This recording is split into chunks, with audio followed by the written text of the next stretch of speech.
ನಮ್ಮ ದೇಶದಲ್ಲಿ ಇವತ್ತು ಮೊಟ್ಟ ಮೊದಲ ಮಹಿಳೆ ಪ್ರಧಾನಮಂತ್ರಿ ಕೊಟ್ಟಿದ್ದು ಕಾಂಗ್ರೆಸ್ ಪಕ್ಷ ಶ್ರೀಮತಿ ಇಂದಿರಾ ಗಾಂಧಿ ಅವ್ರನ್ನ. ಮೊಟ್ಟ ಮೊದಲನೇ ಬಾಗಿ ಲೋಕಸಭೆಯಲ್ಲಿ ಸ್ಪೀಕರ್ ಕೊಟ್ಟಿದ್ದು ಕಾಂಗ್ರೆಸ್ ಪಕ್ಷ. ತೆಗಿತಾ ಹೋದ್ರೆ ಇಷ್ಟು ಇತಿಹಾಸ ತೆಗಿತಾ ಹೋದ್ರೆ ಕಾಂಗ್ರೆಸ್ ಪಕ್ಷದ ಕೊಡುಗೆ, ಮಹಿಳೆಯರ ಅತಿ ಹೆಚ್ಚಿನ ಕೊಡುಗೆ ದೇಶಕ್ಕೆ ಕೊಟ್ಟಂತ ಪಕ್ಷ ಯಾವುದು? ಕಾಂಗ್ರೆಸ್ ಪಕ್ಷ. ಸೊ ನಾವು ಎಲ್ಲೋ ಒಂದ್ ಕಡೆ ಮಹಿಳೆ ವಿರೋಧಿಗಳು ನಾವಲ್ಲ, ಇವತ್ತು ಎಲ್ಲೋ ಒಂದ್ ಕಡೆ ಬಿಜೆಪಿಯರು. ಸೊ ಏನ್ ಮಾಡಿದ್ರು ಅವರು ಸಂಸತ್ನಲ್ಲಿ ಅಂತಂದ್ರೆ, ಒಂದು ಬಿಲ್ ಮಂಡನೆ ಮಾಡಕ್ಕಿಂತ ಮುಂಚೆ ಯಾವ್ದಾದ್ರು ಒಂದು ಬಿಲ್ ಮಂಡನೆ ಮಾಡ್ತೀವಿ ಅಂದ್ರೆ ಆ ಬಿಲ್ ನ ಪರ್ಫೆಕ್ಟ್ ಆಗಿ ನಾವು ಮಹಿಳೆಯರದೇ ಮಾಡ್ತೀವಿ ಅಂತ ಅದನ್ನ ಹೇಳ್ಬೇಕಾಗಿತ್ತು. ಆದ್ರೆ ಅವ್ರು ಏನ್ ಮಾಡಿದ್ರು, ಈ ಮಹಿಳೆ ಮೀಸಲಾತಿ ಬಿಲ್ ಹಿಂದ್ಗಡೆ ಇವಾಗ ಏನು ವಿತರಣೆ ಮಾಡ್ತಾ ಇದಾರೆ, ಲೋಕಸಭೆಗಳು ಎಂಪಿಗಳು ಕ್ಯಾಂಡಿಡೇಟ್ ವಿತರಣೆ ಮಾಡ್ತಾ ಇದ್ದಾರೆ 2028ಕ್ಕೆ, ಆ ಒಂದು ಬಿಲ್ ನ ಮುಚ್ಚಿಟ್ಟಿದ್ರು ಎಲ್ಲ ಒಂದ್ ಕಡೆ. ಸೊ ಎಲ್ಲ ಒಂದ್ ಕಡೆ ನಮ್ಮ ಕಾಂಗ್ರೆಸ್ ನ ಮುಖಂಡರಿಗೆ ಎಲ್ಲರೂ ಗೊತ್ತಾದ್ಮೇಲೆ ನಾವು ಮಹಿಳೆ ವಿರುದ್ಧವಾಗಿ ನಾವು ಯಾವುದೇ ತರ ಅಗೇನ್ಸ್ಟ್ ವೋಟ್ ಮಾಡೋದಿಲ್ಲ. ಆದ್ರೆ ಇದ್ರ ಜೊತೆಗೆ ನೀವೇನು ಒಂದು ಬಿಲ್ ಮಂಡನೆ ಮಾಡ್ತಾ ಇದ್ದೀರಾ, ಈ ಬಿಲ್ ನಾವು ಒಪ್ಪೋಕೆ ಸಾಧ್ಯ ಇಲ್ಲ ಅಂತ ಹೇಳಿ, ಸೊ ಅದ್ರ ಹಿಂದೆ ಬಚ್ಚಿಟ್ಟಂತ ಬಿಲ್ ವಿರುದ್ಧವಾಗಿ ನಾವು ವೋಟ್ ಮಾಡಿದಾರೆ ಹೊರತು ನಾವು ಮಹಿಳೆಯರ ವಿರುದ್ಧವಾಗಿ ಅಲ್ಲ. ಸೊ ಇಂದು ತಿಳ್ಕೊಬೇಕಾಗಿದೆ, ನಮ್ಮ ರಾಜೀವ್ ಗಾಂಧಿ ಅವರು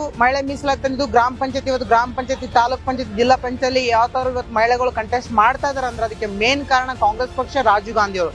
ಅದಾದ ಮೇಲೆ ಶ್ರೀಮತಿ ಸೋನಿಯಾ ಗಾಂಧಿ ಅವರು ನಾವು 33% ನಾವು ಮಹಿಳೆಯರಿಗೆ ಮೀಸಲಾತಿ ಕೊಡ್ತೀವಿ ಅಂತ ಘೋಷಣೆ ಮಾಡಿದ್ರು. ಅದಾದ ಮೇಲೆ ನಮ್ಮ ರಾಹುಲ್ ಗಾಂಧಿ ಅವರು ಕೂಡ ಅಷ್ಟೇ, ನಮ್ಮ ಖರ್ಗೆಜಿ ಅವರು ಕೂಡ ಅಷ್ಟೇ. ಇವತ್ತು ಇಡೀ ಕರ್ನಾಟಕದಲ್ಲಿ ಫಸ್ಟ್ ಯಾವ್ದಾದ್ರು ಒಂದು ಯೋಜನೆ ತರಬೇಕು ಅಂತಂದ್ರೆ ಮಹಿಳೆಯರ ಪರವಾಗಿ ತರ್ತಾ ಇದೆ. ಇವತ್ತು ಗ್ಯಾರಂಟಿಗಳು, ಶಕ್ತಿ ಯೋಜನೆಗಳು, ಗೃಹಲಕ್ಷ್ಮಿ ಆಗ್ಬೋದು, ಇದು ಯಾರ ಪರವಾಗಿದೆ? ನಾವು ಮಹಿಳೆಯರ ಪರವಾಗಿ. ನಾವಲ್ಲ ಮಹಿಳೆಯರ ವಿರುದ್ಧವಾಗಿ. ಮಹಿಳೆಯರನ್ನ ಅಡ್ಡ ಇಟ್ಟು, ಮಹಿಳೆಯರನ್ನ ಮುಂದಿಟ್ಟು ಒಂದು ಕೃತಂತ್ರಿ ಮಾಡ್ತಿರುವಂತ ಕೆಲಸ ಯಾವ್ದಾದ್ರು ಇದ್ರೆ ಸರ್ಕಾರ, ಅದು ಕೇಂದ್ರ ಸರ್ಕಾರ ಮತ್ತು ಬಿಜೆಪಿ ಸರ್ಕಾರ. ಹಾಗಾಗಿ ನಾವು ಬಿಜೆಪಿಯವರ ಒಂದು ಮೆಂಟಾಲಿಟಿ ವಿರುದ್ಧವಾಗಿದ್ದೀವಿ ಹೊರತು ಮಹಿಳೆಯರ ವಿರುದ್ಧವಾಗಿ ಅಲ್ಲ. ಬಿಜೆಪಿ ಒಂದು ಕೆಟ್ಟ ರಾಜಕೀಯ ವಿರುದ್ಧವಾಗಿದ್ದೀವಿ ಹೊರತು ನಾವು ಮಹಿಳೆ ವಿರುದ್ಧವಾಗಿ ಅಲ್ಲ. ಸೊ ಹಂಗಾಗಿ ನಮ್ಗೆ ಇವತ್ತು ಕೂಡ ಸ್ವಾಗತ ಇದೆ. ಮಹಿಳೆಯರ ಒಂದು ಬಿಲ್ ನ ಇವತ್ತು ಒಪ್ಕೊಂತಾ ಇದೀವಿ. ಆದ್ರೆ ಒಂದು ನಾನು ಪ್ರಶ್ನೆ ಮಾಡ್ತಾ ಇದೀನಿ, ಮಹಿಳೆಯರ ವಿರುದ್ಧವಾಗಿ ಅಂತ ಹೇಳ್ತಾ ಇದಾರಲ್ಲ, ಹತ್ರಾಸಲ್ಲಿ ಮನೀಶ್ ವಾಲ್ಮೀಕಿ ಅತ್ಯಾಚಾರ ಮಾಡಿ ರಾತ್ರಿನೇ ಸುಟ್ಟಾಕಿದ್ರಲ್ಲ, ಅವಾಗ ಇದೇ ರಾಹುಲ್ ಗಾಂಧಿ ಹೋಗಿದ್ದು ಪಾದಯಾತ್ರೆ ಮಾಡ್ಕೊಂಡು, ಅವತ್ತು ಕೂಡ ನಮ್ಗೆ ಬಿಡ್ಲಿಲ್ಲ. ರಾತ್ರಿ ಸುಟ್ಟಾದಾಗ ಅವಾಗೆಲ್ಲ ಹೋಗಿದ್ರು ಬಿಜೆಪಿ ಅವರು. ಮಾತಾಡಕ್ಕಾಗಲ್ಲ. ಇವಾಗ ಮಣಿಪುರಲ್ಲಿ ಮಹಿಳೆಯರನ್ನ ಬೆತ್ತಲೆ ಮಾಡಿ ಓಡಾಡಿಸ್ತಾ ಇದಾರೆ, 260ಕ್ಕೆ ಹೆಚ್ಚು ಜನ ಸತ್ತೋಗಿದ್ದಾರೆ. ಅವಾಗೆಲ್ಲ ಹೋಗಿದ್ದಾರೆ ಬಿಜೆಪಿ ಅವರು. ಇವತ್ತು ಮಹಿಳೆ ವಿರುದ್ಧವಾಗಿ ಅಂತ ಮಾತು, ಅದು ಮಹಿಳೆಯರಲ್ವಾ? ಅವ್ರು ನಮ್ಮ ಭಾರತೀಯ ಮಕ್ಕಳಲ್ವಾ?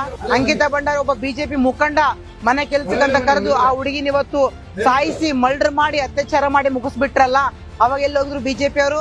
ನಮ್ಮ ದೇಶದ ಭಾರತೀಯ ಒಂದು ಸ್ಪೋರ್ಟ್ಸ್ ಹೆಣ್ಮಕ್ಳು ಬೀದಿ ಕೂತ್ಕೊಂಡಿದ್ರ ಡೆಲ್ಲಿಯಲ್ಲಿ ಕೂತ್ಕೊಂಡಾಗ ಅವಾಗೆಲ್ಲ ಹೋಗಿದ್ರು ಬಿಜೆಪಿ ಅವರು, ಅವಾಗೆಲ್ಲಿದ್ರು ಮೋದಿ ಅವರು. ಇವತ್ತು ಎಲ್ಲ ಒಂದ್ ಕಡೆ ಮೋದಿ ಅವರಿಗೆ ಪ್ರಶ್ನೆ ಮಾಡ್ಬೇಕಾಗುತ್ತೆ, ಅವರೆಲ್ಲ ಭಾರತೀಯ ಹೆಣ್ಮಕ್ಳು ಹೌದಾ ಅಲ್ಲವಂತ ಪ್ರಶ್ನೆ ಇದೆ ನಮ್ದು. ಸೊ ಅವ್ರನ್ನೆಲ್ಲ ಬಿಟ್ಟು ಇವತ್ತು ಬಿಲ್ಲಿನ ಹೆಸರಲ್ಲಿ ನೀವು ಒಂದು ಕುತಂತ್ರ ಮಾಡ್ತಾ ಇದ್ರಲ್ಲ, ಹಾಗಾಗಿ ನಾವು ಒಪ್ಪೋದಿಲ್ಲ, ಒಪ್ಪಕ್ಕೆ ಸಾಧ್ಯ ಇಲ್ಲ. ಏನೇ ಇದ್ರು ಕಾಂಗ್ರೆಸ್ ಪಕ್ಷ ಮಹಿಳೆಯರ ಪರವಾಗಿರುತ್ತೆ, ಮಹಿಳೆಯರ ಒಳಿತಿಗಾಗಿರುತ್ತೆ, ಮಹಿಳೆಯರ ಶಿಕ್ಷಕ್ಕಾಗಿರುತ್ತೆ, ಮಹಿಳೆಯರ ಎಜುಕೇಶನ್ಗಾಗಿರುತ್ತೆ, ಮಹಿಳೆಯರಿಗೆ ಒಂದು ಉನ್ನತ ಸ್ಥಾನಕ್ಕೋಸ್ಕರ ಕಾಂಗ್ರೆಸ್ ಪಕ್ಷ ಹೋರಾಟ ಮಾಡ್ತಾ ಇರುತ್ತೆ.